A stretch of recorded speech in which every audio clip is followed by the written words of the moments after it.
नमस्कार, Hollywood platform पे आप सभी का हार्दिक स्वागत है। मेरा नाम है मारुत शर्मा, आपका लॉजिकल रीजनिंग का दोस्त आपके सामने लेकर के आ गया हूं एक सीरीज में। अब जो है सेशन स्टार्ट कर रहे हैं, जो कि है एक मिक्स प्रैक्टिस आरआरबी के प्रीवियस ईयर क्वेश्चंस।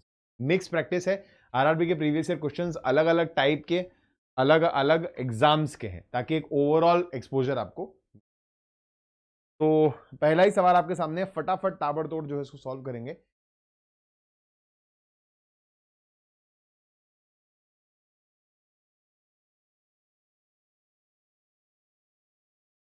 स्ट्रीम का कोड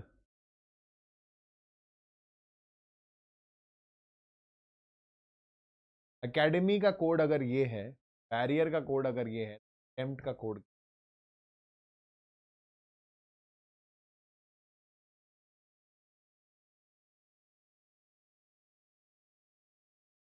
अब इसमें ये इशू आता है कि आप जनरली कोडिंग डिकोडिंग के सवाल जब भी लगाओगे तो आप क्या करोगे? आप करेस्पॉन्डिंग लेटर्स से शुरू करोगे कि आप देखोगे कि ए का कोड एफ के साथ जा रहा है, तो आप तुरंत यहां पे टाइम वेस्ट क्यों करता है ये क्वेश्चन? क्योंकि आप डायरेक्ट पढ़ के आपको हिट नहीं करता है कि क्या हो रहा है। आप जब यहां जाओगे तो सेट हो जाएगा, आप बोलोगे 1 से 6 मतलब 5 यूनिट से बढ़ रहा है, आपको लगेगा ठीक है। फिर 3 से 19 आपको दिखेगा ये थोड़ा सा गड़बड़ा रहा है मैटर। फिर 1 से 10 आपको दिखेगा 9 यूनिट से बढ़, 4 से 8 बढ़ रहा है 4 यूनिट, 13 से 4 आ रहा है। तो ये तो आपको लग जाएगा कि ये गड़बड़ है, कुछ तो गलत सोच रहा हूं मैं यहाँ पे। फिर आप क्या जाओगे, रिवर्स में जाओगे, आप पीछे जाओगे। जब आप पीछे जाओगे तो आपको क्या दिखेगा कि ए का बी बन रहा है, का ई बन रहा है। क्या बना? ए का बी मतलब +1, का ई मतलब +2, ए का डी मतलब +3, ई का एच मतलब ए मतलब का एस मतलब वाई का एफ। ठीक है, एग्जैक्टली यहाँ पे क्या हुआ कि आपको दिख गया, ज्यादा दिक्कत नहीं है। कभी कभी क्या करता है वो आगे से भी नहीं मिलेगा, पीछे से भी नहीं मिलेगा। तो आपको क्या करना है कोडिंग डिकोडिंग में, ध्यान रखना, हमेशा एक एल्गोरिदम सेट कर दो। एल्गोरिदम मतलब 10 टाइप के मैंने ध्यान में रख लिए हैं कि ये 10 लॉजिक्स तो कंपलसरी, इन्हीं में से कोई ना कोई एक आता है बेसिक पैटर्न। अंदर जो पैटर्न चेंज होगा वो अलग बात है, बट बेसिक स्ट्रक्चर जो है अगर उसका एक एल्गोरिदम सेट कर लोगे कि पहले करस्पॉन्डिंग चेक करना है, फिर पीछे से चेक करना है, फिर क्रॉस में चेक करना है, फिर असेंडिंग में लगा के चेक करना है, डिसेंडिंग में लगा के चेक करना है, फिर वॉवल अलग, कॉन्सोनेंट अलग लेके चेक करना है, double digit single digit letters को अलग लेके चेक करना है, इवन पोजीशन ऑड पोजीशन को लेके अलग से चेक। ठीक है, तो इस सेट में लास्ट तक आते आते आपको बहुत टाइम लगा, मतलब बहुत लास्ट तक आने की नौबत आएगी नहीं, शुरू के ही कुछ 2-3 टाइप्स में आपका आंसर निकल गया। ठीक है, तो यहाँ पे अब आपको क्या दिख गया, क्या है कोड? आपका कोड ये है कि एकेडमी उल्टा लिखा हुआ है और यहाँ पे हो रहा है +1,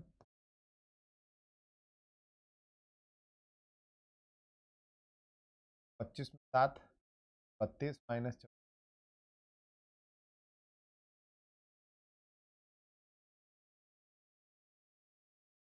आ गया ना, 13 में 6, 5, 10, 4 में 4, 8, 4, 3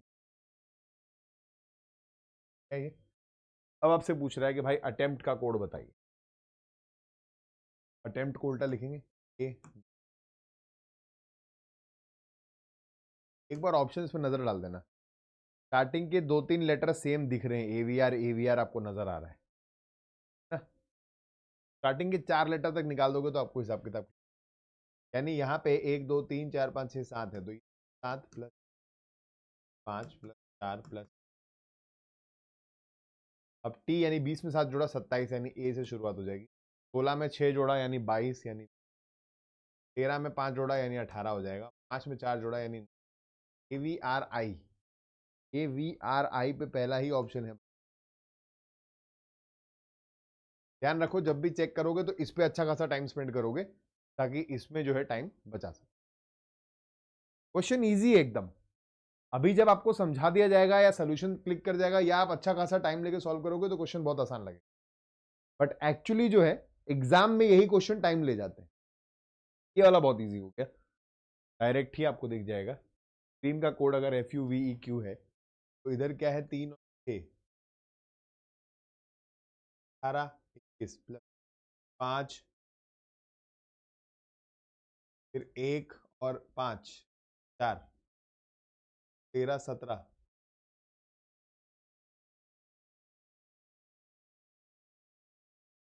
ये तो खेल ही कुछ अलग चल रहा है।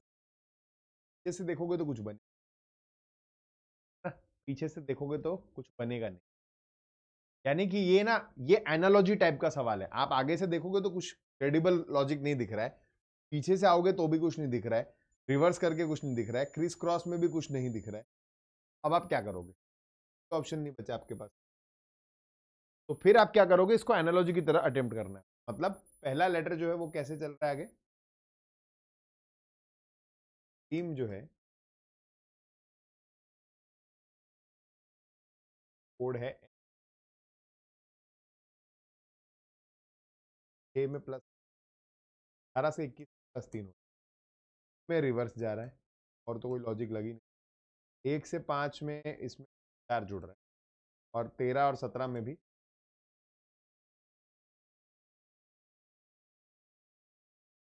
लॉजिक को रेसिप्रोकेट करके देखो, पर एक बार कंफर्म करो यहाँ पे भी यही हो रहा है कि नहीं, है ना? तो एस पे 3 जोड़ेंगे तो 22 आ जाएगा, 20 पे 3 जोड़ेंगे 23 आ जाएगा, 15 का रिवर्स एल आ जाएगा, 22 में 4 जोड़ेंगे 26 आ जाएगा, और 5 में 4 जोड़ेंगे 9। ठीक है, यही लॉजिक है। तो पिच का कोड क्या होगा?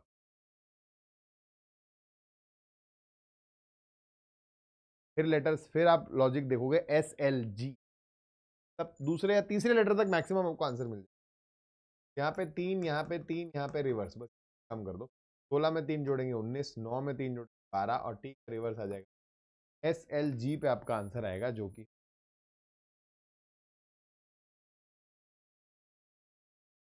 डन।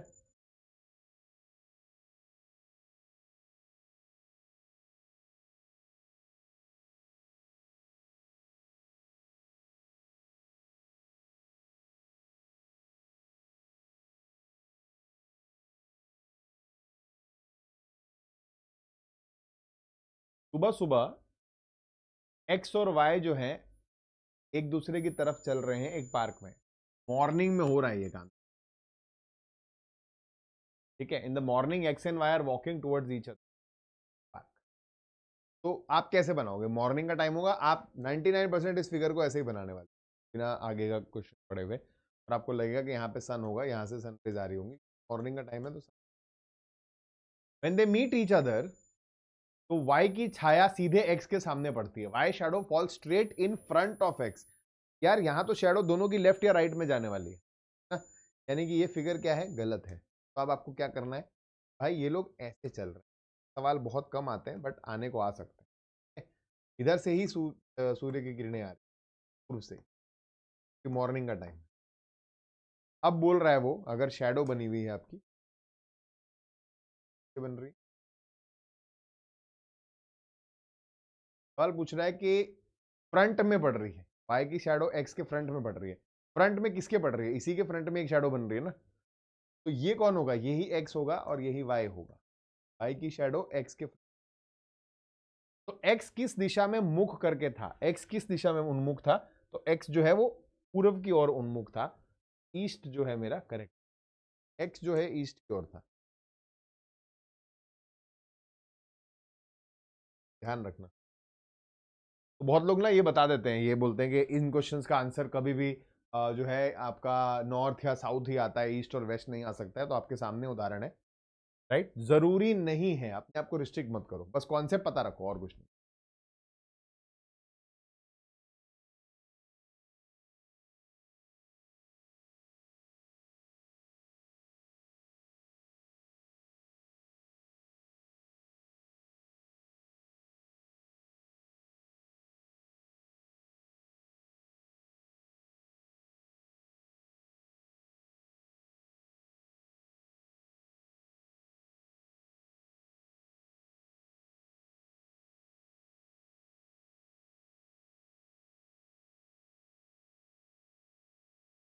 अब यहाँ पे a प्लस बी का अर्थ है a जो है वो b की पुत्री है, a minus B, a into B, और ये दिया हुआ है।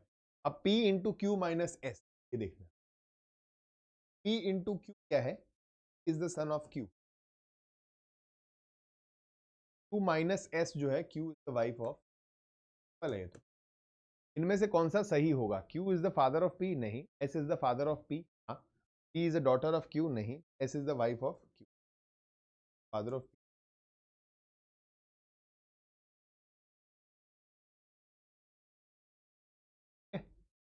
इजी।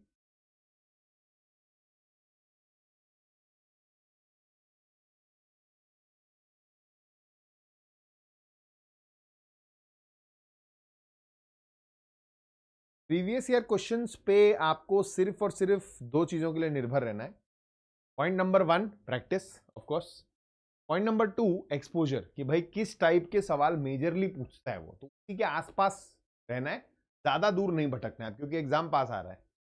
ये सब एक्सपेरिमेंट जो है आपको एग्जाम से पहले करने हैं, जब आपके एग्जाम में 2 महीने 3 महीने 4 महीने पड़े हो, तब आप एक्सपेरिमेंट करो, खूब तैयारी करो, कैट वैट लेवल के भी क्वेश्चन लगा लो। बट जब आप एग्जाम के करीब आ जाते हो, जितना एग्जाम लेवल के आसपास रहोगे उतना बेटर है, उतनी पॉजिटिव स्पीड आपकी इंक्रीज होगी, अननेसेसरी टाइम वेस्ट नहीं।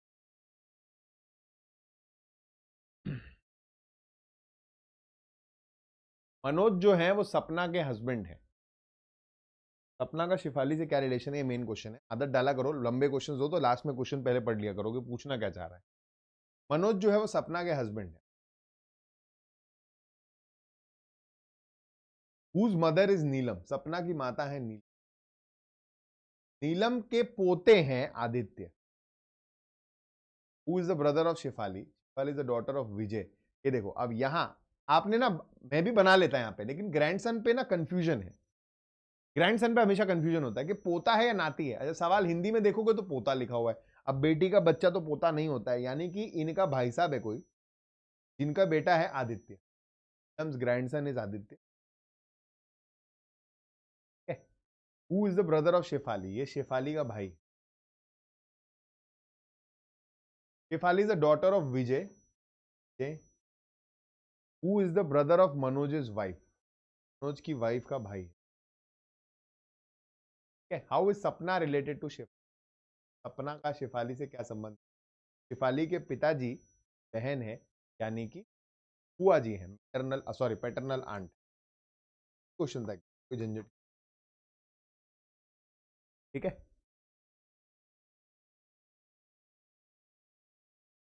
2 लेवल 5 का सवाल।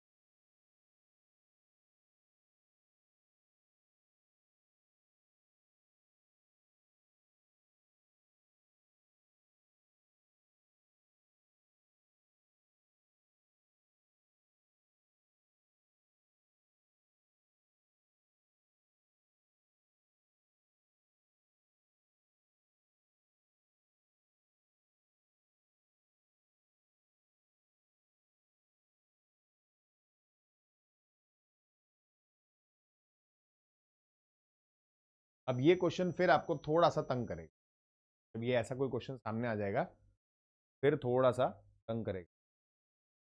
तो आप क्या देखोगे इसमें, आप देखोगे कि भाई ये लेटर्स हैं। एग्जाम में जब आप बैठे होगे ना, तो आप ज्यादा देख करके सोच नहीं पाओगे, अनलेस कोई बहुत ही डायरेक्ट क्वेश्चन है जो आपको दिखते ही दिख जाएगा देखते ही। अदरवाइज आप फिर अप्रोच से ही स्टार्ट करोगे, और कोई ऑप्शन नहीं है। तो पहला आप अप्रोच तो ये लगा के देखोगे एक दो लेटर के लिए, एक का 19 कोई लॉजिक नहीं है, 25 का 6, 20 का 20 सेम है, 18 21 कुछ बैठ नहीं रहा है मामला, कहीं एक दो लेटर में बैठ रहा है, कहीं नहीं बैठ रहा है। ठीक है,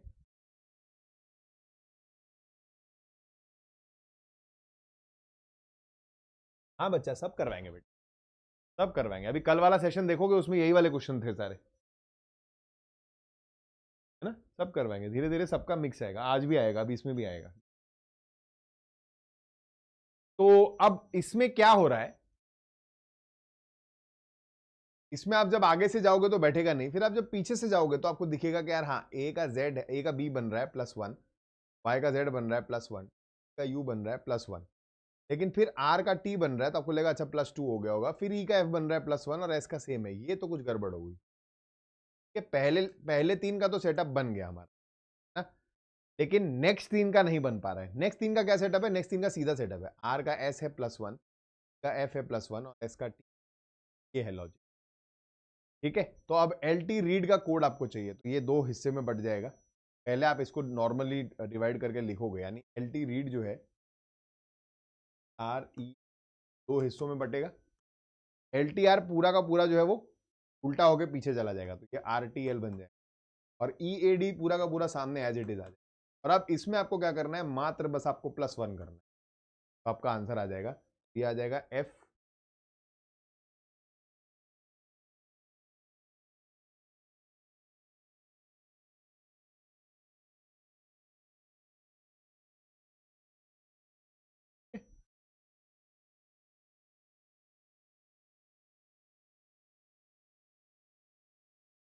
अब इसमें अगर नंबर्स का नॉलेज हो तो आप जो है जल्दी जल्दी आंसर डाल सकते हैं।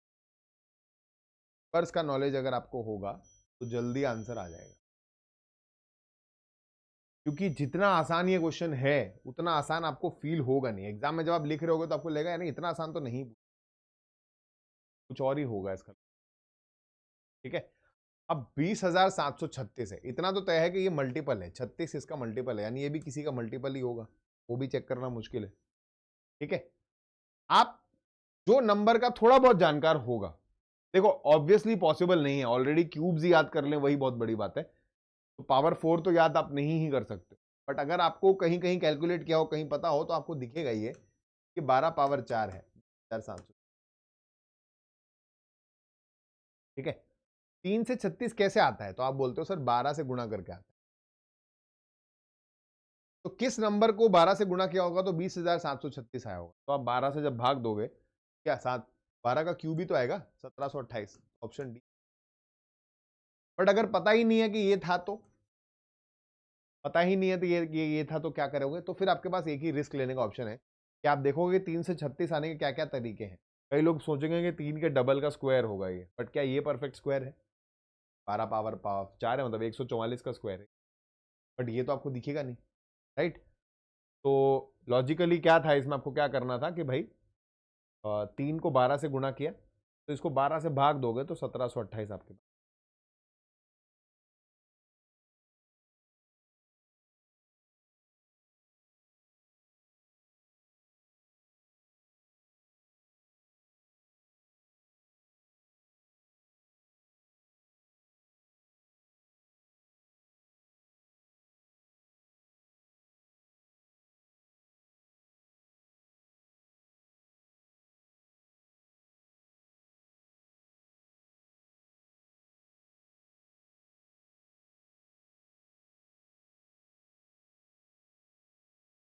अब इन क्वेश्चंस में जब भी आपको रैंडम साइन असाइन करना है, यहां पे भी आप डिवीजन से शुरुआत करो तो आपका फायदा है।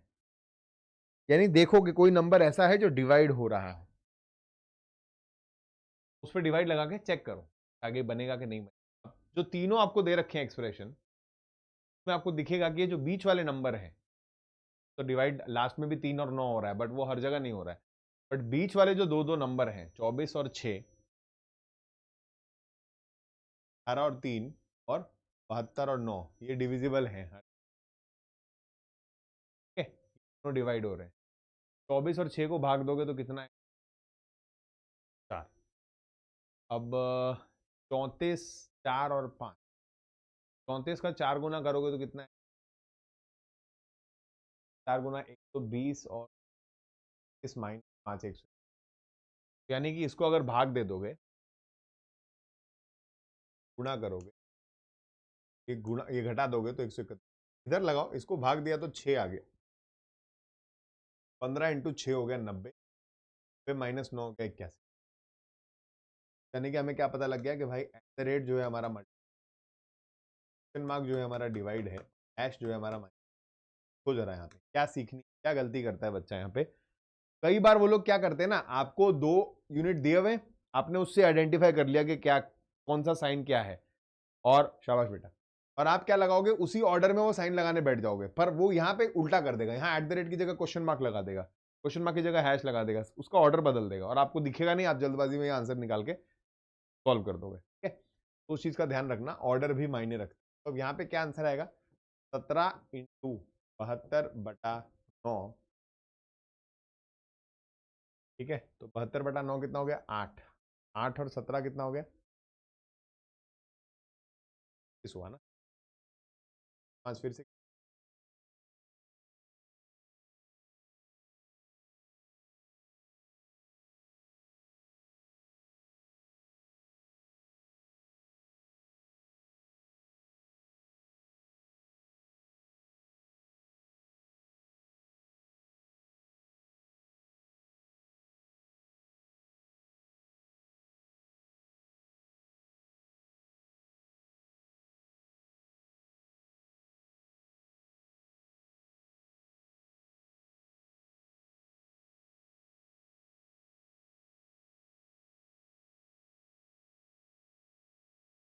अब सीरीज के अंदर जब भी पहले दो नंबर सेम है तब आपको एक ही चीज सोचनी है। क्या चीज सोचनी है? इसके अंदर जब भी पहले दो नंबर सेम है, यानी या तो गुणा एक हो रहा है और या जोड़ जीरो के साथ हो रहा है, में से कोई एक चीज चल रही है। फिर यहां से आगे आगे बढ़ रहा होगा, वो यही काम हो रहा होगा। तो इधर गुणा एक अगर करूं, इधर क्या हो रहा है, तीन जुड़ रहा है, साफ दिख रहा है। फिर इधर क्या हो रहा है, गुणा पांच हो जा रहा है। अब 135 क्या है, प्राइम नंबर नहीं है बेटा, ये विषम संख्याएं, ऑड नंबर्स है। तो 135 है, गुणा जोड़ गुणा, तो जोड़ में 7 जुड़ रहा है, तो अब अगला गुणा में क्या होगा, 11 ही तो होगा, है ना। 92 में 11 जोड़ो जरा, कितना आएगा।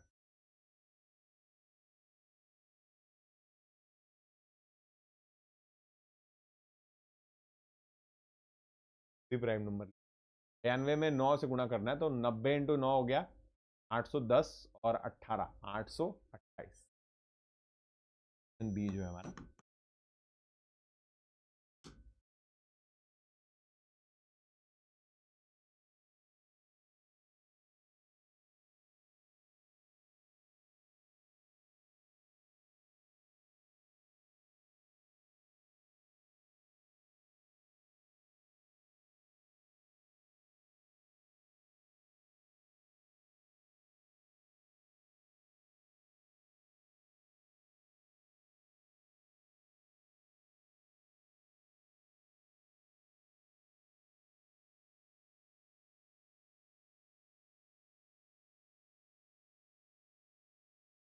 अब इन क्वेश्चंस को करने का बेस्ट तरीका पहले ही होता है, हमेशा पहले वर्टिकल ऑप्शंस फिलअप कर लो। अगर वर्टिकल में कुछ सेम आ रहा है ना, तो उसको पहले भर दो, तो यहाँ क्या आ रहा है ये तुमने, और तो कुछ कॉमन है नहीं। बाकी जेड टी एम हमें दिख रहा है, पर जेड तो कहीं, और टी जेड के साथ है यहाँ पे, यहाँ टी एक्स के साथ है, X T Y T Z T हो सकता है, तो यहाँ पे टी लगा देते हैं, तो वाई टी एम बन गया, ये एक्स टी एम बनना चाहिए। ठीक है, अब देखो सेकंड लेटर पे एम चाहिए आपको, तो ऑप्शन तो, और फिर फोर्थ लेटर पे टी चाहिए, तो आपको दिख गया आपका आंसर, यही खत्म हो गई बात।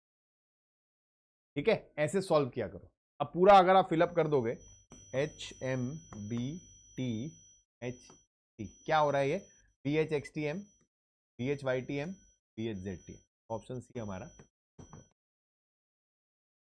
ठीक है, करेक्ट, गुड, शाबाश बेटा। मिसिंग नंबर्स को हल्के में पता नहीं क्यों लेने लग गए लोग। मिसिंग नंबर्स अभी भी ताकत रखता है आपकी पूरी शिफ्ट को हिलाने का। अगर दो क्वेश्चन आ गए, दो क्वेश्चन मिसिंग नंबर के आ गए जो तगड़े वाले हुए एकदम, ये बैठेगा ही नहीं माइंड में, तो फिर लेने के देने पड़ जाएंगे। और इनमें प्रॉब्लम यही होती है, ये इजी भी होते हैं ना, तो भी क्लिक नहीं होता है कई बार। अब यहां तो चलो इक्वल टू साइन लग गया, तो आपको पता है कि जो भी हो रहा है वो रो वाइज हो रहा है, राइट।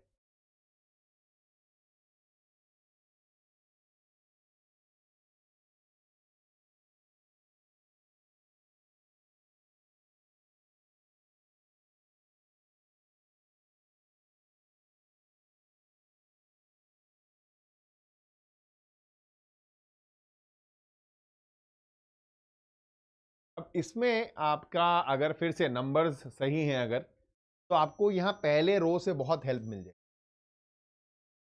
ठीक है, पहले रो से बहुत हेल्प मिल जाएगी, दूसरे रो से भी हेल्प मिल जाएगी। आपको ये दिखेगा कि यार 26 को 13 से भाग दे रहा हूं तो 2 बच रहा है, और 200 को 6 से गुणा कर रहा हूं तो 12 आ रहा है। यहां तो वो लॉजिक नहीं बैठ रहा है।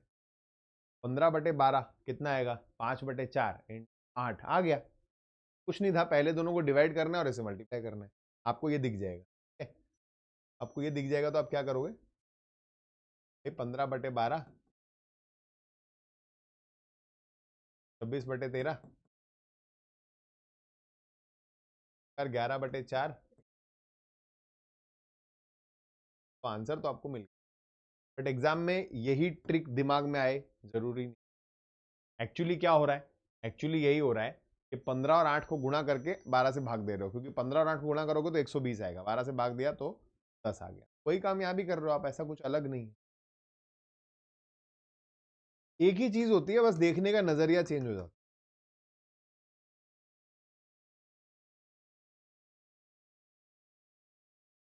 ये तो बहुत ईजी।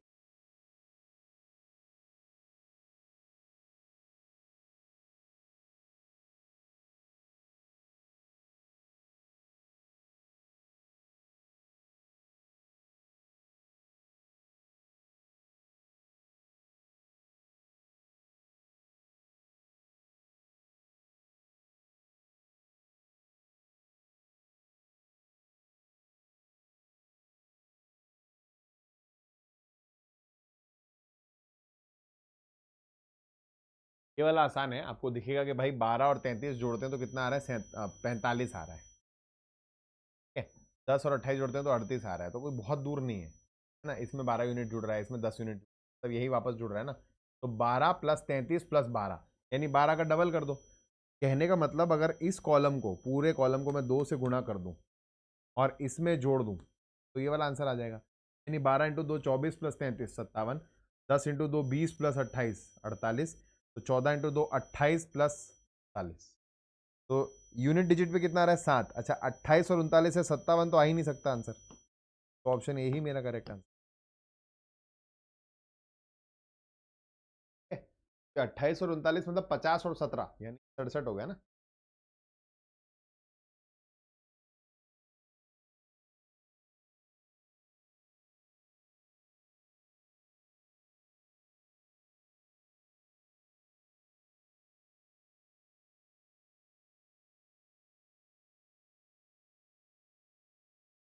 देखो बढ़ने को अगर बढ़ेगी भी ना तो इतनी नहीं कि मतलब कि बहुत ही ड्रास्टिक चेंज आ जाएगा।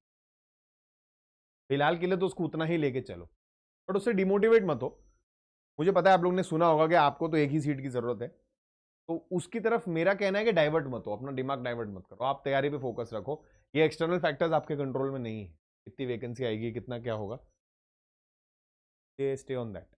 बट हाँ ये है कि फिलहाल उतनी ही है मोस्ट प्रोबेबली, और अगर कुछ चेंज हुआ भी तो बहुत माइन्यूट प्लस माइनस होगा, बहुत ज्यादा वेरिएशन आने। फ्लोर बेस्ड पजल्स, अगर आप रेलवे का पैटर्न देखोगे तो पजल के सवाल अक्सर उसमें आए हुए हैं, और पजल बहुत डिफिकल्ट वो नहीं बनाता है, काफी डुएबल और सिंपल पजल होता है। मोस्टली डेटा बेस्ड, मतलब पॉजिटिव नेगेटिव डेटा वाला भी अगर आएगा, बड़ा इजीली आप उसको ग्रास्प कर लो, सिर्फ पढ़ते पढ़ते ही आप सॉल्व करोगे तो हो जाएगा। ये बैंकिंग लेवल पे लेके नहीं जाता है, राइट। एक बिल्डिंग के 6 अलग अलग फ्लोर पे STUVWX रहते, तो लोअर मोस्ट फ्लोर जो है वो 1 है, 6 अलग अलग फ्लोर है, मतलब 1 4 5, ठीक है। अब इसमें इनका क्या system, we lies sorry we lives on the lower most floor, जो है वो यहां है। X and U each live on an even numbered floor. अब यानी कि ये और ये इधर कौन कौन हो सकता है, एक्स या यू हो, ठीक है। यानी कि आप इतना तो तय कर लोगे, यहां पे एक नेगेटिव डेटा आपको मिल गया कि एक्स और यू ये इधर नहीं, एक्स और यू इधर, इतना तो कंफर्म, ठीक है। T lives exactly between U and W, U और डब्ल्यू के बीच में टी है, इनका ऑर्डर चेंज हो सकता है। W lives on floor number 2, W जो है वो यहां है। अगर डब्ल्यू यहां है तो यू इधर आ सकता है, इधर ही आएगा, टी इधर आ जाएगा, एक्स इधर आ जाएगा, बचा कौन, एस। हो गया पूरा अरेंजमेंट क्लियर। अब who lives on floor number 5, 5वें फ्लोर पे कौन रहता है, तो एस। सिंपल सा सीधा सा सवाल।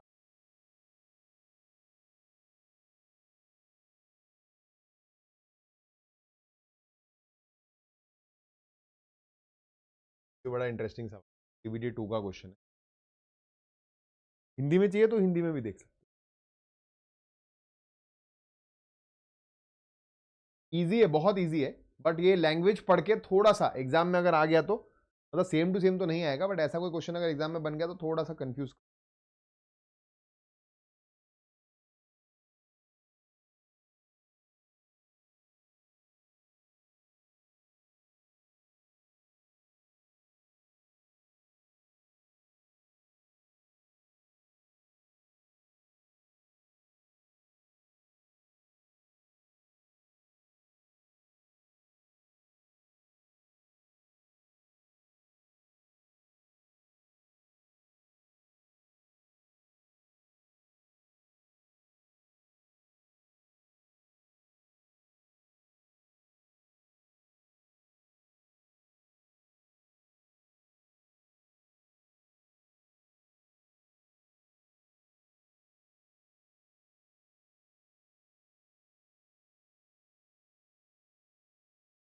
चार लोग एक कमरे में बैठे, चार लोग एक कमरे में बैठे और उनसे एक सवाल पूछा जाए, तो उनमें से ये चारों लोग दो दो आंसर देते हैं, यानी कुल 8 आंसर आते हैं आपके पास। ठीक है, चार लोग एक कमरे में पूछे बैठे हैं, चारों से एक एक सवाल पूछा जा रहा है और प्रत्येक सवाल के दो जवाब वो लोग दे रहे हैं, यानी चार लोग दो जवाब, 8 जवाब आपके पास कुल आ। जो चार लोग हैं उनमें से केवल दो लोग हैं जो एक सही उत्तर दे रहे हैं और एक गलत उत्तर दे रहे हैं। जो चार लोग थे, दोनों सबने दो दो जवाब दिए, यानी 8 जवाब दिए। इसमें से केवल दो ही ऐसे लोग हैं जो एक सही और एक गलत उत्तर दे रहे हैं। बाकी के जो दोनों हैं वो क्या दे रहे हैं? वो दोनों ही गलत उत्तर दे रहे हैं, यानी 8 में से 6 उत्तर गलत हैं और दो ही उत्तर जो है वो सही। ठीक है, सवाल क्या पूछा गया है कि आज क्या दिन है। ठीक है, पर्सन एक बोलता है, दो उत्तर देता है, बुधवार या रविवार। पर्सन दो बोलता है सोमवार या शनिवार। पर्सन तीन बोलता है मंगलवार या शुक्रवार। पर्सन चार बोलता है गुरुवार या बुधवार। आज क्या दिन है? सिंपल सा क्वेश्चन, कुछ नहीं है, कोई कॉम्प्लेक्सिटी नहीं, बस खाली क्वेश्चन का स्ट्रक्चर ऐसा बना देना कि आपको सोचना पड़ेगा, सेकंड आपको लगेंगे ये समझने में कि एग्जैक्टली है क्या, करना क्या है। तो पर्सन वन, पर्सन टू, जवाब वन, जवाब टू। ठीक, क्या क्या जवाब दे रहा है वो? बोल रहा है, पर्सन वन बोल रहा है मुझे कि भाई आज या तो बुधवार है या तो रविवार। दूसरा बोल रहा है सोमवार है या शनिवार। तीसरा बोल रहा है मंगलवार है या शुक्रवार। चौथा बोल रहा है गुरुवार है या बुधवार। आपसे पूछा है आज क्या दिन है। कंडीशन ये है कि इनमें से कोई दो ही लोग एक सही और एक गलत जवाब दे रहे हैं और बाकी दोनों पूरे गलत जवाब। आज का दिन क्या है अगर आपका सवाल है तो उसका सही उत्तर तो एक ही होगा। मानते हो? आज का दिन क्या है अगर किसी ने आपसे पूछा और चार लोगों ने अलग अलग 8 जवाब दे दिए, तो जो सही आंसर होगा वो तो एक ही होगा, एक ही पॉसिबल आंसर होगा जो आज हो सकता है, और यानी कि वो रिपीट करेगा, एकमात्र वही रिपीट करेगा। इस पूरे सेटअप में आपको कौन सा दिन ऐसा दिख रहा है जो रिपीट कर रहा है? तो आप बोलोगे कि सर केवल बुधवार है जो रिपीट, यानी कि आज क्या दिन है? आज है बुधवार। ये वो दो लोग हैं जो एक सही एक गलत उत्तर दे रहे हैं और ये वो दो लोग हैं जिन्होंने दोनों ही गलत उत्तर दे दिया। क्या उत्तर आ गया भाई? बोल। बस ये बात समझने में जो है आपको देर, और कुछ नहीं है, बहुत इजी है। और यही काम आपके साथ आरआरबी की, इसलिए लोग बोलते हैं आरआरबी के क्वेश्चन थोड़े डिफिकल्ट है, ये है वो है। देखो मेजर अगर 30 सवाल आपके सामने आ रहे हैं ना, तो 30 में से मेजोरिटी तो ये फिलर बेस्ड क्वेश्चंस होते हैं। फिलर मतलब ये जो बीच बीच में आ जाते हैं topic, coding decoding blood relation direction पर सीरीज है ना, नंबर्स, और ये भी अच्छा खासा टाइम लेके चले जाते हैं। ऐसे सवाल आपको कम दिखेंगे, एक आध ये दिख जाएगा, दो तीन आपके क्रिटिकल रीजनिंग आ जाएंगे, ठीक है। बट ये जो है खासा टाइम लेके जाता है, क्योंकि आपको आपके लिए फ्रेश है। आप कितना भी प्रैक्टिस कर लोगे सेम टू सेम उसी स्ट्रक्चर पे तो देगा नहीं, कुछ अलग ही देता है हर बार। तो बस वहां सिंपल होते हुए भी थोड़ा टाइम ले जाता है। का सवाल है।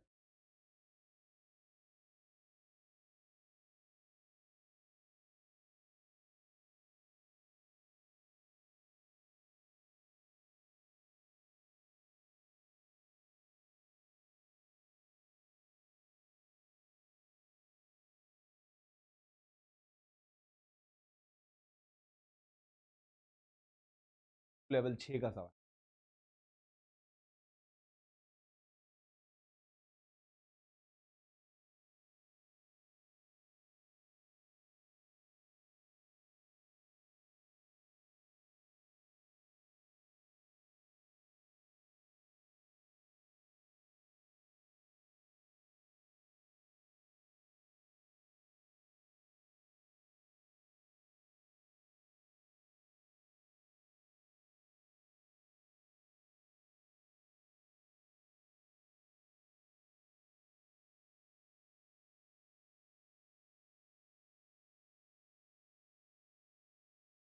आठ लोग हैं स्क्वायर टेबल के इर्द गिर्द बैठे, सेंटर की ओर, केंद्र की ओर मुख। 8 लोग, आकार मेज,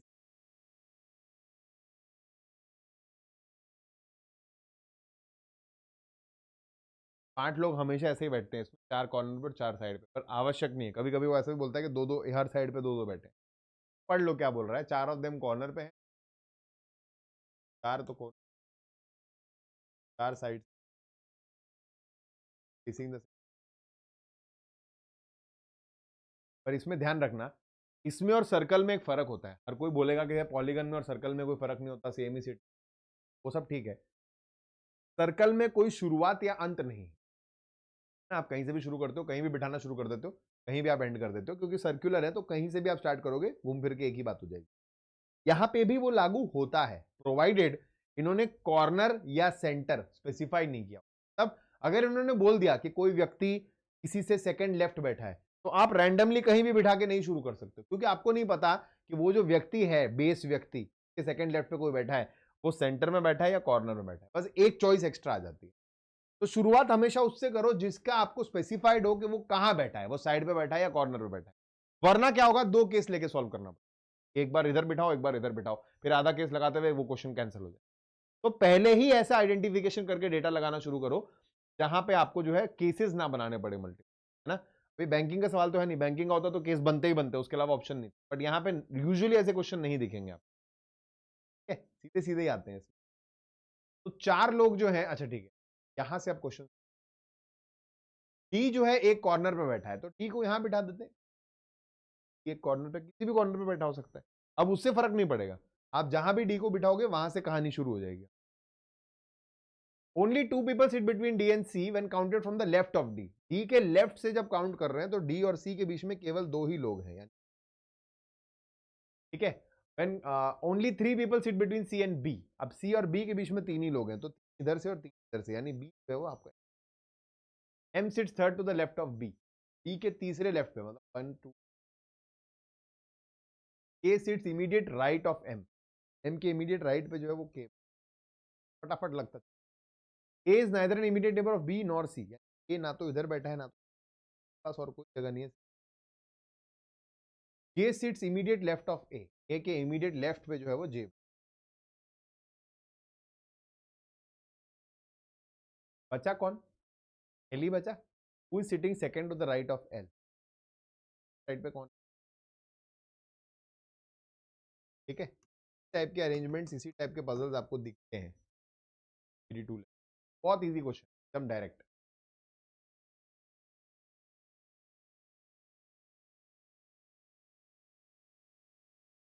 ये भी ट्राई करना है क्या, इंग्लिश नहीं है, हिंदी में।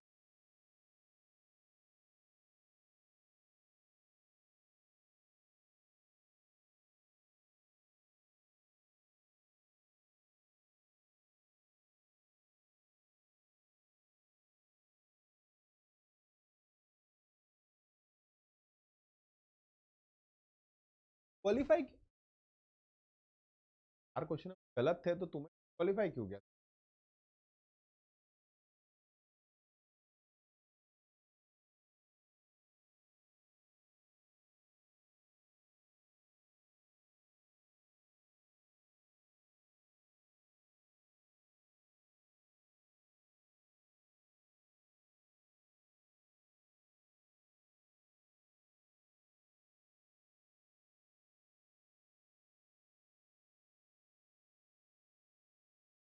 वैकेंसी थोड़ी कमी आ रही,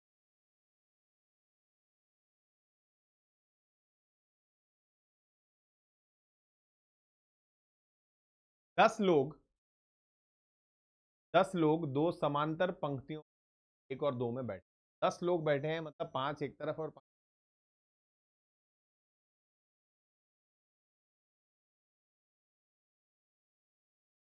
के एल एम एन दक्षिण की ओर मुख करके पंक्ति एक में बैठे हैं। पंक्ति कौन कौन, एक, पंक्ति दो है जो आर एस टी का कारण क्या है, ताकि पता रहे कि इसको कहां बिठाना है। पंक्ति एक का प्रत्येक सदस्य पंक्ति दो के एक सदस्य के सामने बैठे। यहां से हमारा सवाल शुरू होता है। सवाल से पहले मेन सवाल पूछ लो, आर के सामने कौन बैठा है, क्या आपको निकाल आर के सामने, क्योंकि बाई और केवल 2 लोग बैठे, के बाई और और जे क्यू के एक तुरंत पड़ोसी के सामने बैठा, क्यू का एक तुरंत पड़ोसी के सामने जे बैठा है, तो जे के दो ऑप्शन बनते हैं, J1 एक तो इधर, J2 एक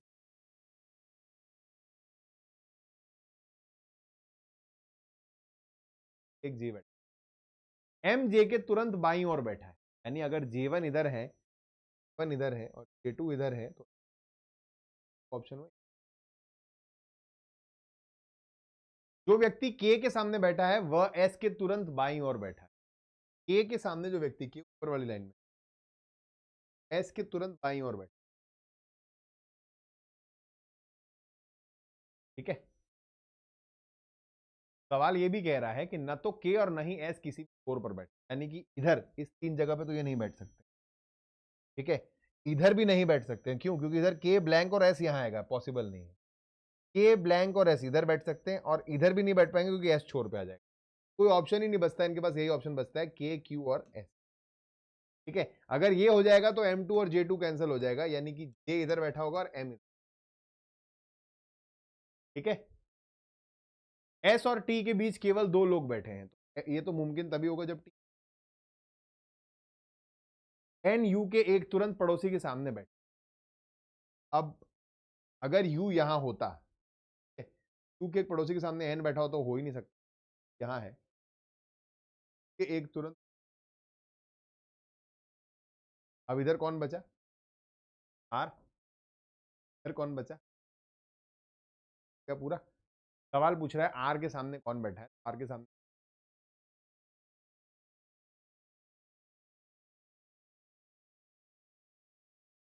बहुत ही बढ़िया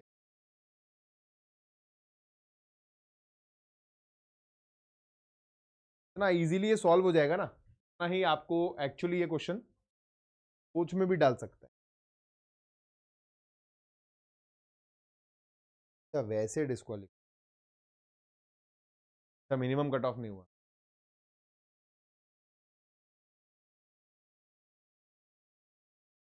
बैड लक होता है ना, पर मतलब बहुत कुछ होता है इन कॉम्पिटेटिव एग्जाम्स में ना, लक बहुत मायने रखता है। और मैंने देखा है अच्छे अच्छे सबकी ब्रिलियंट स्टूडेंट सेल्फ डाउट के घेरे में फंस जाते हैं, यही चक्कर में उनको लगने लगता है कि यार शायद मेरे में वो कैपेसिटी नहीं है, I am not, repeated failures वो देखते रहते हैं। तो बस वही है यार, इसका गेम कुछ नहीं है, इसका गेम है बैलेंस है, हार्डवर्क का भी और लक का भी, वो तो दोनों है, और कॉन्फिडेंस का। अपने आप पे भी कॉन्फिडेंस खोना नहीं है। आप अगर अपने सबसे बड़े क्रिटिक बन जाओगे ना तो फिर कोई फायदा नहीं है, देयर इज नो पॉइंट, क्योंकि दुनिया तो बैठी है आप पे उंगली उठाने के लिए। और ऐसे ही फिर क्या होता है, डिप्रेशन, नेगेटिविटी, स्ट्रेस, फ्रस्ट्रेशन, सब यहीं से आता है। हर बार पूरा एक साल लगता है प्रोसेस में, कई बार एक साल से भी ज्यादा लगता है, और आप इतना करीब आ जाते हो और फिर टूट जाता है मामला। अपने आप को दोष मत दो, हाँ ये वीकनेस निकाल लो कि भाई मेरी ये 4 वीकनेस रही, इसकी वजह से प्रॉब्लमेटिक है, उस पर काम करना है और फिर से एक बार अटेम्प्ट देना है। लक को भी फेवर में नहीं रख सकते हो, वो भी आपके कंट्रोल में नहीं है, बट कोशिश करो कि लक पर निर्भरता कम से कम हो, और बेटर करो और बेटर करो। देखो अभी क्वेश्चन ये कह रहा है कि इस वेन डायग्राम में शेडेड एरिया है ही नहीं। आपको पहले एक नॉर्मल वेन डायग्राम बना के दिखाया, आर्टिस्ट, कार्टूनिस्ट और बिलियनियर। अब बोल रहा है शेडेड इलाका अगर होता ही नहीं तो इसमें से कौन सा कंक्लूजन जो है वो मैं निकाल सकता हूं, ठीक है। अगर शेडेड एरिया को मैं गायब ही कर दूं, इसे कौन सा कंक्लूजन जो है मैं निकाल सकता हूं। अगर शेडेड एरिया को मैं गायब कर दूंगा तो क्या बचेगा मेरे पास, क्या बचेगा? आप सबसे छोटे एरिया से स्टार्ट करो। पहले आप स्टार्ट करो कि आर्टिस्ट के अंडर कोई एरिया है यूनिक, तो हाँ ये एरिया, पहले तो मैं सिर्फ आर्टिस्ट को तो ये एरिया दे पाऊंगा क्योंकि इसी सर्कल का पार्ट था ना, बाकी ये तो है नहीं, और आर्टिस्ट के अंदर और कोई पार्ट नहीं आ रहा है। मेरा सबसे पहले क्या हो गया, आर्टिस्ट। अब यही हिस्सा जो है ये कार्टूनिस्ट वाले सर्कल में भी कॉमन है, और ये कार्टूनिस्ट का एक सिंगल सर्कल आ गया जिसके अंदर आर्टिस्ट का सर्कल पूरा का पूरा आ रहा है, ये वाला हिस्सा। और यही पूरा हिस्सा इस वाले हिस्से में आ रहा है, व्हाइट वाले हिस्से में, जो हिस्सा बिलियनियर्स का बचा हुआ हिस्सा है, आर्टिस्ट और कार्टूनिस्ट। अब जो है आपके लिए केक वॉक बन जाए। यहां पे थोड़ा कंफ्यूजन हो रहा था, बट यहां से स्टेप वाइज जैसे ही आपने फिगर को कन्वर्ट किया तो ये अब आपके लिए कंक्लूजन निकालना जो है वो बहुत आसान। All billionaires are artist, all billionaires are artist बोलोगे आप? नहीं, ऑल आर्टिस्ट आर कार्टूनिस्ट, सही। नो आर्टिस्ट आर बिलियनियर, बिल्कुल भी नहीं। ऑल कार्टूनिस्ट आर आर्टिस्ट, बिल्कुल। ऑप्शन बी जो है यहाँ पे मेरा। वेन डायग्राम सीधे सीधे कम पूछता है, वेन डायग्राम में घुमाता है हमेशा, ध्यान रखना।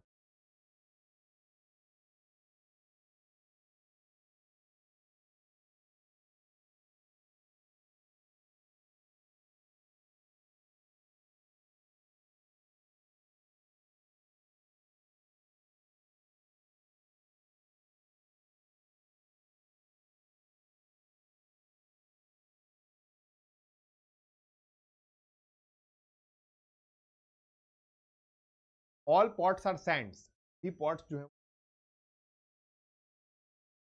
सम sands are clay, all greys are clay, some greys are pots, greys pots है नहीं। ग्रे और पॉट में कोई कनेक्शन नहीं है, जुड़े हुए नहीं है आपस में, तो आप इनके बीच के सभी डेफिनेट कंक्लूजन जो है वो गलत कर दो। All clays are sands is a possibility, सभी क्लेज के सैंड होने की संभावना है, बिल्कुल है। क्लेज और सैंड में सम का रिलेशन है, तो ऑल पॉसिबिलिटी में ट्रू हो। सम क्लेज आर पॉट्स, कुछ क्लेज पॉट्स हैं, क्लेज और पॉट्स फिर कनेक्टेड नहीं है आपस में, भी डेफिनेट कंक्लूजन ड्रॉ नहीं होगा। ओनली कंक्लूजन 2 फॉलोज है इसका आंसर।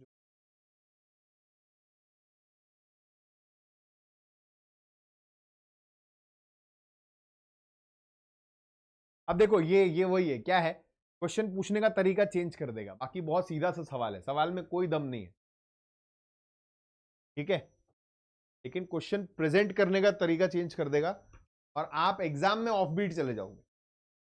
आपको ना, आपको लगता है, हर किसी को ये लगता है कि शायद मैं कमजोर रह गया, शायद मेरे कॉन्सेप्ट में कुछ खोट है, शायद मेरे को और पढ़ना पड़ेगा, सिलोजिज्म का सवाल मेरे से गलत हो गया। कुछ नहीं हुआ, आपने टाइम ज्यादा ले लिया क्योंकि नए तरीके से प्रेजेंट हो गया। जब भी कोई नए सिरे से कोई चीज दिखती है ना, नॉवेल्टी लीड्स टू नर्वसनेस, जैसा ही कुछ नया दिखेगा घबराहट होनी शुरू हो जाएगी कि ये क्या हो गया। कि एग्जाम में आप बहुत ट्रिमेंडस प्रेशर में होते हो, तो कंटेंट के साथ साथ प्रेशर पे भी जोर दो कि भाई प्रेशर को कैसे सही रखें। स्ट्रेस एक्टिविटीज किया करो कि स्ट्रेस में कैसे रहना है, ब्रीदिंग को कैसे सही रखना है, ऐसे मैनेज करना है कि टाइम भी वेस्ट ना हो इसमें, लेकिन आप ओवर द टॉप भी ना चले जाओ। देखो सिंपल है यार, गाड़ी चल रही है, टेम्परेचर मेंटेन है, सब कुछ ठीक, टेम्परेचर इंजन का बहुत ज्यादा बढ़ जाएगा तो गाड़ी साइड में रोकनी पड़ जाएगी और फिर ज्यादा नुकसान झेलना पड़ेगा, इसका ख्याल रखो। अब इस सवाल में क्या हो रहा है, इसमें वो बोल रहा है कि कुछ आपको 3 सेट दिए हुए हैं, स्टेट ए बी और सी, ठीक है, set A, set B, set C, और एक सेट में 3 लाइनें हैं, 3 सेंटेंस है, car are Suzuki, all Suzuki are MPV, car are MP. आपको यह मानना है कि पहले 2 सेंटेंस जो है वो स्टेटमेंट है और तीसरा सेंटेंस उसका कंक्लूजन है, तो कौन सा सेट सही माना जाएगा उस चीज के मद्देनजर। मतलब अगर ये एक स्टेटमेंट है, सम कार आर सुजुकी, दूसरा स्टेटमेंट है ऑल सुजुकी आर एमपीवी, और ये अगर कंक्लूजन है सम कार आर एमपीवी, अगर ये कंक्लूजन इन स्टेटमेंट से डिराइव कर सकता हूं तो ये वाला सही हो जाए। ये चेक करने, फटाफट आप स्टार्ट कर दो पहला सेट चेक करने के लिए। Some car are Suzuki, car जो है वो Suzuki, all Suzuki are MPV, Suzuki, कुछ कार एमपीवी होंगी, सही है, मेरा सेट ए तो करेक्ट। कौन से ऑप्शन डिलीट हो जाएंगे, केवल बी तो नहीं होता, और ये केवल बी और सी भी। अब यहां ना ऑप्शन से आपको एक खुशखबरी मिल गई, क्या मिल गया, आपको पता चल गया कि भाई सी तो सही हो ही नहीं सकता है, क्योंकि ऑप्शन में बचा क्या है, ओनली ए और ओनली ए एंड बी, यानी अगर बी ठीक हुआ तो ऑप्शन सी सही है, बी ठीक नहीं हुआ तो ऑप्शन बी सही है। सी चेक करने की जरूरत ही नहीं है आपको, और सी में ही है जो खेल है, जो घुमा रहा है वो, बाकी तो सीधे सीधे हैं। चलो दूसरा वाला चेक करते हैं, all man are humans, all man are, no man, no human is red, ये दोनों सेंटेंस पे, ये दोनों स्टेटमेंट पे ये कंक्लूजन लग रहा है क्या, नो मैन इज रेड, बिल्कुल कंक्लूजन सही हो गया, आंसर ऑप्शन सी। बस छोड़ दो, अब यह क्वेश्चन एग्जाम में इतना दिमाग आपका लग जाना चाहिए, आप अपना टाइम बचाओ और आगे निकलो, बट हर कोई ऐसा करेगा नहीं, तो क्या बोलेगा, यहां नहीं देखता है, वो देखता ही नहीं है नीचे, वो इसी पे फोकस्ड रहता है। अब वो क्या देखेगा, वो तीसरा भी सॉल्व करेगा और यहीं उस थोड़ा सा गाड़ी हिल जाएगी उसकी। Every man loves his wife, all wives are beautiful, no beautiful has a husband. है ये क्या है, ये तो सिलोजिज्म जैसा लग ही नहीं रहा, सिलोजिज्म ही है। Every man loves his wife, अब सिर्फ for the sake of it बता रहा हूं, every man loves his wife मतलब all man love the wife, all man love, ठीक है। All wives are beautiful, all wives are, no beautiful has a husband. भाई ये मैन और उसकी वाइफ है, तो ये मैन ही तो हस्बैंड होगा ना। अगर मैन उसकी वाइफ है तो वो मैन हस्बैंड ही तो हुआ। सवाल बोल रहा है कोई भी ऐसी ब्यूटीफुल नहीं है जिसका हस्बैंड हो, ऐसा हो ही नहीं सकता है। ये कंक्लूजन जो है वो नहीं बैठ रहा है इसके साथ, दोनों सेंटेंसेस स्टेटमेंट्स के साथ कंक्लूजन नहीं बैठ रहा है, तो वैसे भी सी गलत थी।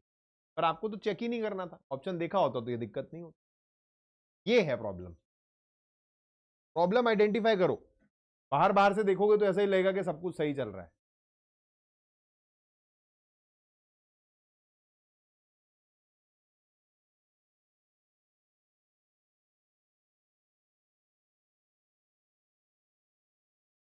देखो अब यहां पे ना आपको ऐसे क्वेश्चंस का सामना भी करना पड़ेगा। यहां आपको सीरीज खुद पहले बिल्ड करनी है, पहले सीरीज बनानी है, सीरीज है क्या, और उसके बाद जो है आपको अपना क्वेश्चन का आंसर देना। अब इसके कनेक्टेड क्वेश्चंस भी थे, वो मैंने डाले नहीं है। यहां टेक्निकली आपको जो यही करना होगा कि सीरीज बिल्ड करनी है, उसके बाद कनेक्टेड क्वेश्चन।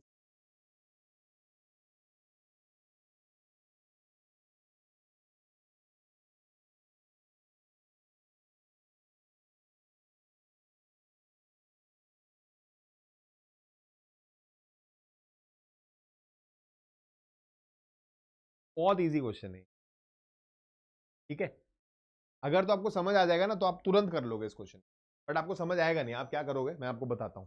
क्यों क्यों फेरे में फंसते हैं बच्चे, कि आपकी एक आदत पड़ चुकी है, खासकर रीजनिंग को उसी तरीके से देखना। यहां पे क्या हो रहा है, आपको दिख रहा है कि ए से जेड तक सभी लेटर्स को अगर मैंने या ब्लैंक दे दे और एक लेटर स्किप करके ऑल्टरनेट लेटर, वो ऑल्टरनेट कौन से, वो इवन नंबर्स की पोल, यानी ऑड लेटर्स आपको सारे लिख लेने हैं पहले वाई तक। तो आप लिखोगे कि ए, फिर मतलब 1 5 लिखोगे तो ज्यादा इजी लगेगा।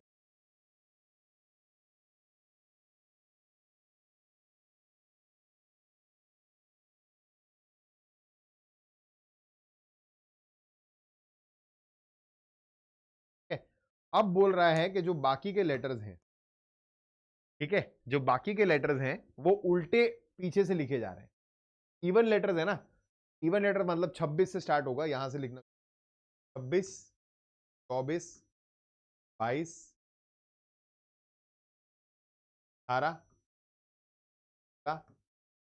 14 18 10 8 4। अब सीरीज हमने बना ली। अब देखो क्वेश्चन कितना मजेदार है, इसकी जरूरत ही नहीं थी। आप क्वेश्चन पूछ रहा है, बताइए आप कि भाई 16th letter from the left के इमीडिएट राइट पे कौन होगा। 16th letter from the right, from the left के इमीडिएट राइट पे कौन होगा, यानी लेफ्ट से 17 लेटर ही तो मांग रहा है। एक बात देखो जरा, इसमें इसमें इवन वालों का पोजीशन चेंज हुआ है ना, ऑड वालों का पोजीशन तो सेम ही है। और आपसे लेफ्ट से 16th के इमीडिएट राइट वाला यानी 17th पूछ रहा है, तो 17th लेटर तो क्यू ही होगा ना, तो और थोड़ी ना हो जाएगा। ये सब करने की जरूरत आपको नहीं थी, तो ये जो दिखावा करा है ना हम लोगों ने इतना लंबा चौड़ा, जरूरत ही नहीं थी। क्वेश्चन पढ़ के समझोगे तो समझ आएगा, नहीं तो नहीं समझ। इसको रीड करना पड़ेगा, इसको रीड करके ये भी रीड करना पड़ेगा, और फिर दिमाग में सोचना पड़ेगा कि यार क्या इसकी मुझे आवश्यकता है कि नहीं है। कई बार इसकी आवश्यकता होती है, कई बार नहीं भी होती है। कि लेफ्ट से 16th अगर मैं निकालूं और उसके इमीडिएट राइट निकालूं तो क्या आएगा, 7 लेफ्ट कौन होगा, ठीक है। तो ऑड की पोजीशन तो चेंज।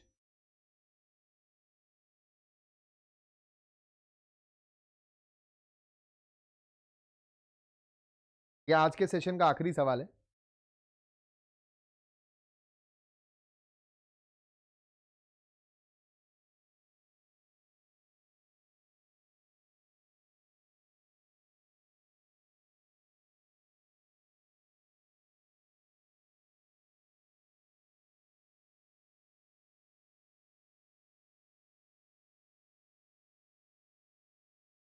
एक सीरीज आपके सामने है और आपको बोल रहा है कि ऐसे कितने नंबर हैं इस सीरीज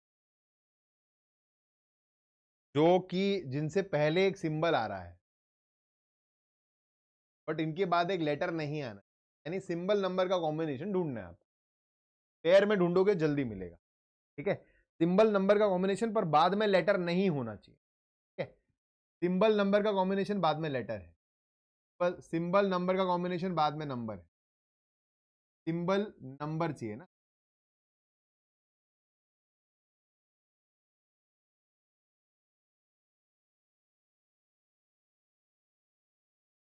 कोई है ही नहीं, सिंबल के साथ नंबर और अगला लेटर ना हो ऐसा तो एक ही आ रहा है, और तो बाकी के साथ सिंबल के साथ नंबर, लेटर,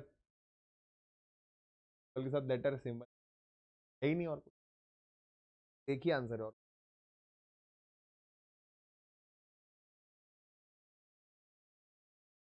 कूल। तो इसी के साथ सवालों का सिलसिला जो है आज यही समाप्त होता है। आपसे मिलूंगा अगले सेशन में, ऐसे ही क्वेश्चंस लाता रहूंगा, थोड़ा मिक्स करेंगे, रैंडम मिक्स रखेंगे, अननेसेसरी डिफिकल्टी लेवल बहुत नहीं बढ़ाएंगे, कभी कभी थोड़ा आसान भी रखेंगे, कभी कभी थोड़ा डिफिकल्ट भी रखेंगे, मिक्स एंड मैच करते रहेंगे, ठीक है। क्योंकि ये सारा खेल प्रिडिक्शन का है, कोई नहीं जानता है, अगर कोई आके आपको बोल रहा है कि हाँ 100% ऐसा पेपर आने वाला है, ऐसा कुछ नहीं, ठीक है। सारा खेल प्रिडिक्शन का है, तो हम लोग अपना ग्राफ चेंज करते रहेंगे ताकि आपको वेरिएशन मिलता रहे, अच्छी प्रैक्टिस होती, राइट। चलिए इसी के साथ सिलसिला यहीं रोकते हैं, आपसे मुलाकात होगी मेरी अगले सेशन में, तब तक के लिए आप सब अपना ख्याल रखें, प्रैक्टिस जारी रखें। इतनी प्रैक्टिस सफिशिएंट नहीं है, आपको अपने एंड पे और क्वेश्चंस को देखते रहना है, प्रीवियस ईयर क्वेश्चंस देखिए, सिमिलर क्वेश्चंस देखिए, और अपना जो है तैयारी को ताबड़तोड़ रेडी रखिए। Thank you so much for joining live guys, आपसे मिलूंगा कल, तब तक के लिए अपना ख्याल रखें, बाय बाय, नमस्कार।